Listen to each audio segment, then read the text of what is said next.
2-3 students a year at Grove asking me about seminary and where I would recommend. And if they're Reformed, if they're Presbyterian, my thinking is, you want a high doctrine of Scripture, orthodox doctrine of God. I'm tending to push people or to recommend people to Westminster, California, or to one of the RTS campuses.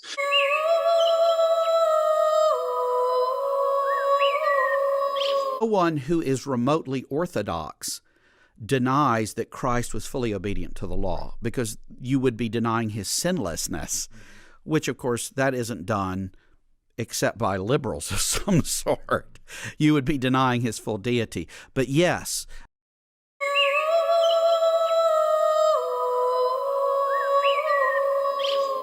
what does this mean, living the gospel? Sure. Yeah. Sure. Is that a confusion of categories? Absolutely. It's absolutely a confusion of categories. It's worse than that. It's a denial of the gospel in a sense, because you're saying that what I do is sufficient to render me right before God. And all that Christianity is a system of ethics, and it's basically a lifestyle. I choose it. I'll live it.